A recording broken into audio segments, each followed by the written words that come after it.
Hey y'all, what's up? JamiThatsMe here. Welcome back to the channel. Welcome back to another review on Belle Collective. So let's talk about it. Y'all know Latrice and So Gucci are having the conversation about Latrice going with a completely different realtor, right? They talk and Latrice is like, you my girl. And I'm like, she your girl, but you didn't want to give your girl a heads up that you was gonna be closing with somebody else. Okay, let's keep going. All right. I felt like when they were having this conversation, Latrice was pretty much playing with Gucci. I do. She's talking to Gucci about why, like, when I came to your, yoga class, workout class, fitness, whatever, I felt like you were kind of like shading me. Right, I feel like you was kind of like throwing shade at me, and I don't understand what the shade is about. And it's like you should understand why she being at least a little bit shady, and primarily that is because you ain't even notify her you was closing. She had to find out on social media. So stop playing with people. Like, I don't know, Latrice. I hate for Marie to be right about you, but I'm just starting to see a little something different about you this season. But let's keep going. So Gucci tells her that she has a right to choose whoever it is she wants to choose when it comes to doing business. She says, but because basically she wasn't notified or anything, she said she fell back, and it definitely was a test for their friendship. She says that she'll continue to pretty much stay back, until she's over it. And what I appreciated in that conversation was Gucci wasn't being fake with her. Gucci was really just being honest. Like, this is just how I'm feeling. Like, I don't really like how you handle this situation. I ain't saying that we can't be cool, but I think it'll be best once I'm out of this funky phase that I'm in at this moment. So then Latrice says it's nothing about how she moves. She says that she's always loyal and it wasn't anything malicious. And for me, I'm just like, if it was you being loyal, then as a friend, I feel like you could at least gave her a call and gave her a heads up. Like, hey girl, thank you so much for helping me out. But I just want to let you know that I found another building that's listed with somebody else. So I'm going to go ahead and I'm going to, you know what I'm saying? I'm gonna close with them, whatever, because they could go ahead and do the paperwork and everything like today. So I'm gonna go ahead and close with them, whatever, whatever. Now, granted, Gucci was still gonna be mad or in her feelings, but you know that you at least gave her the proper heads up, like, hey girl, I'm finna go over here with mine. You know what I'm saying? So there's that. Gucci says, yeah, you never move like this, which is a bit of a shock to me because I never see you like that. Like, you typically are a loyal person. So what is really going on? Like, what's really tea? What else? So then Latrice says that she says in her confessional, let me go back. She says in her confessional that she don't really like Gucci's energy and thinks it's unnecessary. And I'm like, ain't nothing about that woman's energy unnecessary. She just being honest with you. She ain't being fake or nothing like that. Now, I don't know if that's how you're used to operating, but I just feel like Gucci was just keeping it a book and being honest about how she felt. Anywho, Latrice says if you're a friend, you get complete loyalty. And again, if that was your friend and she gets loyalty, why didn't you go ahead and notify her and let her know ahead of time? Okay, that's all you had to do. Now, once we leave that scene, we end up seeing Akeisha having a conversation with Josh. And of course, she tells him about the progress that's going on Ferry Street. And then Josh tells her about the situation he had with Latrice and Cliff and how once the cameras left at M Bar, Cliff pretty much cussed him the hell out. So now he don't feel comfortable being around Cliff and he done left the house. Of course, Cliff don't even want him at the house. Josh is on the fence about his job because Cliff even told him, like, you won't have a job either. I'll take care of that too. I believe everything that Josh said because Cliff does have that type of ego. He definitely does. But I do feel like Josh, you was wrong for sitting up there telling that girl business to Akeisha like that. I don't think that was right. Now I know that you need a little advice and stuff, but I don't think that was right for you to give all her business to Akeisha. And it also makes me question if you're doing that with Akeisha, who else you doing it with? I don't necessarily like that. He tells her, oh yeah, he tells her about the time that he was in the bedroom talking to Latrice and how Cliff was outside the door listening. And remember, I posed that question when he rolled up on her at the M Bar. I was like, was he outside listening to the conversation when they was in the room? Because where is this energy coming from that he's giving?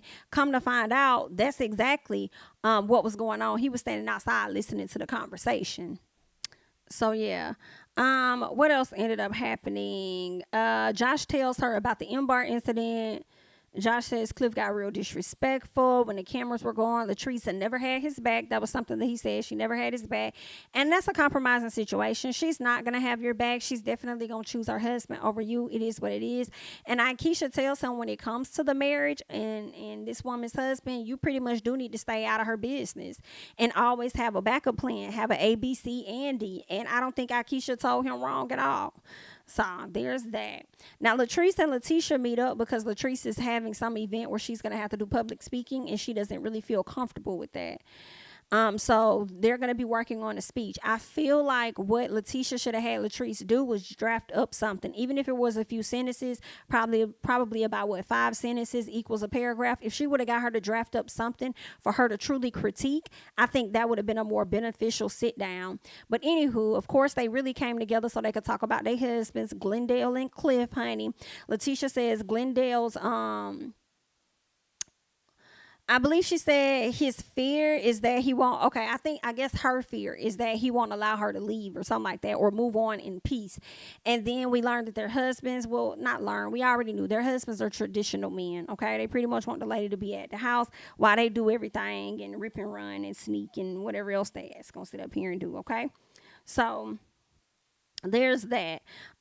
They also speak on Tambra and how when it comes to Letitia, she just pretty much not feeling Tambra because Tambra is a liar. And I don't know, I kind of feel like Tambra be over there like mixing up the truth as well. So I'm kind of with them a little bit on that. Meanwhile, Marie is the one that decides to go meet up with Tambra.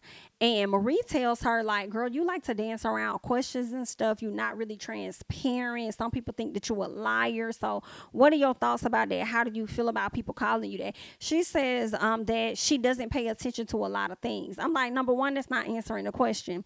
Then she followed up with saying that she's never heard any of her friends refer to her as a liar in all of her years. She's never heard anything like that. So that's just what she said. What else did she talk about? And I just feel like that wasn't an answer. Of course, they talk about Akeisha and about Akeisha not being in a group message. And Tambra was denying that she ever said this. I don't know which one is true, but I will say I feel like Tambra said something. I feel like she didn't say those exact words, but I do feel like she said something. Because Tambra told Marie, I told y'all to wait and meet her for yourselves, like get to know her for yourselves. So it sounds like you were kind of trying to slick manipulate, like don't add her to the group chat, get to meet her for yourselves before y'all add her in.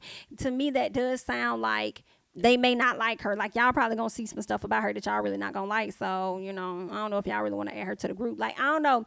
It is giving a bit sneaky there, Miss Tambra. I'm not even gonna lie. So some was a little off about that. What else? My main question is this though. If y'all keep talking about Tambra saying slick things in the group chat, then where the hell are the screenshots to what she said? Come on, production. If we gonna be talking about it, why y'all ain't just show the screenshot? I guess y'all gonna wait until the reunion to show the screenshot. But y'all do know y'all can show it throughout the season and then show it again at the reunion. Like, Anywho. So Marie started asking about her being engaged, and Tambra cleared that up. She said she's never been engaged, but she has been proposed to multiple times. Marie was really trying to get to a place of cross-referencing what she knows from one of Tambra's exes and what she knows from Tambra. And I just kind of was like, Marie, why are you all in her business like that? Like, I get you. I already think that she don't really be honest and stuff like that. But when it comes to like her relationships, like, why are you really in her business? Why are you trying to force this lady to talk? Like, why are you prying? It's making me think about Marlo from Real Housewives of Atlanta. Like, you prying a little too much. What you got going on? Is you prying into her information and what she got going on, and you dipping into Letitia business and stuff so that we ain't got to be worried about what's going on with your business? What's up with your son and his multiple kids and his education and stuff? And how's the grandbaby doing that lost his mom? What's up with that? Has your divorce been finalized? Where's Essie at? Is she still around? Like, girl, you ain't got nothing else going on. So anywho, Latrice and Akeisha, they meet up. They bring their kids. Latrice bring her grandkids or whatever. And of course, Akeisha started to ask her about wanting to be a mom. But from the way the conversation was going, it sounds like Akeisha was trying to tell her there's never going to be a right time for you to be ready to be a parent. You just got to pretty much jump out there, right? Same thing with marriage and whatever the case is. But I was just kind of like, I don't really like that she's constantly being asked, or this conversation is constantly being brought up about her and children in a sense. Because I feel like she get badgered enough by her husband who wants her to have kids. Like, why, when I talk to my friends, this the shit y'all got to be talking about too. Like, girl, guess what? Are we there yet? No, we're not there yet. Okay. That's not something that I'm ready to do at this time. So can y'all just like, like give a sis a break just a little bit? Like, girl, and I don't know. I don't know when and if I'm going to ever be ready. But if I do, girl, you'll be the first person to find out. You'll get your invitation. Like, girl, scoot back up off me just a little bit, please. Yeah, so let's see what else ended up happening. So Akeisha then asked her all of these questions about her relationship. And then, of course, Latrice is starting to answer. And then she had to like step back, like, wait a minute, BIT. Girl, no, like, wait a minute. Like, I just feel like you all in my business. Like, where did this come from? And so that's when Akeisha had to let her know, like, well, girl, I talked to Josh, honey. You know what? Josh told me that there was some things going on between you, him, and Cliff not liking him and this and that. And then this is when Treese was like, well, see, first of all, okay, I need to be cussing the dog out of Josh, because as my friend, if you got my back and you love and trust me, then why the hell is you sharing my business with other folks? And I feel like Latrice had every right to really feel that way. Like, don't be out here telling my business. I won't do you like that. Don't do me like that. Like, and then you already somewhat on the out. So do you want to be further out? Like, that's not cool. So I'm with that. Like, if you was going to discuss something, I would have expected you to discuss that with Mandy, since y'all all hang out and y'all can have something to talk about, because she was there to witness a lot of the activity that happened. But you decided you was going to talk to Akeisha. Yikes, honey. Okay. Now, Latrice did end up inviting Akeisha to a wig party before it was all said and done. And I was a bit disappointed because I hated the wig that she had on. And it's like, girl, it's giving every bit of bad wig day. It's giving every bit of last minute filming. I ain't know we was filming or whatever today, so I just decided to go ahead and just throw this on and do this and do that so we can go ahead and get started. Like, Latrice, that's the worst I have ever seen your wig, okay? The worst, girl. Not the lace being behind and you tried to have your edges out. Like, I was like, oh, it's just horrible. I'm not even going to hold you. But it's okay, girl. It's a one-off. You don't always look like that. You typically look well put together and great. So, whatever. Now we get to Greedy and Tambra. They ain't talking about that. She about to do a podcast. He's wondering, is he going to be able to see her more, or if he's not going to see her more. You not. Get ready, because she's about to get this cat cave or whatever she's calling it. And she says that it's going to be a place for her to live. Hello? And for her to just, it'll be her space. So what is given is that she is taking back control and moving out of the house with Greedy. And she's being strategic about how she goes about it. And I don't blame her not one bit, because you're not trying to offer her nothing. And for me, the situation is really different between her and Greedy, because y'all dated in high school and beyond. So y'all have dated for a long time. At this point, you should know whether or not you actually want to marry Tambra for the long haul, instead of wasting this woman's time and dragging her feet. Now, I could see if this was like a new relationship or something, but y'all have a ton of history. You know her family. You're ingrained. Like, what is the hold up on you getting a ring and y'all getting engaged and moving forward to the next level when you know that's something that you wanted? I don't like that, so I can't even be mad at Tambra for how she moving, where she's trying to go ahead and slowly moonwalk herself out the situation. It is what it is. So Gucci, she's showing a house to Tisha, because Tisha's trying to move on. Letitia's trying to go ahead and find her house for her and her son. So what's going to happen is Marie says that she's going to put the house in her name. So that way Glenn doesn't have any rights to nothing that she owns. So she's going to rent the house out to Letitia.